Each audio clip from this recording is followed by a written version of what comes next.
గురు పౌర్ణమి అంటే సాయిబాబా పుట్టినరోజు లేదా సాయిబాబా పండుగ అనేటువంటి పరిస్థితికి వచ్చేశారు. గురు పౌర్ణమి అంటే వ్యాస భగవానుల వారి జయంతి. వ్యాసుడు గురువులకు అందరికీ కూడా పరమ గురువు. వ్యాసోచ్చిష్టం జగత్ సర్వం అంటారు.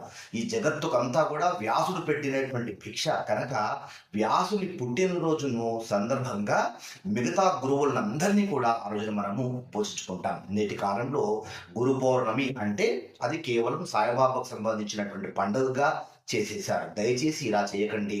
సాయిబాబా ఆలయాల్లో మీరు గురు పౌర్ణమి వేడుకలు జరుపుకోండి, కానీ వ్యాస పూజ, వ్యాస ఆరాధన లేకుండా ఇలాంటి గురు పౌర్ణమి వేడుకలు ఎక్కడ కూడా జరగడానికి వీలు లేనే లేదు.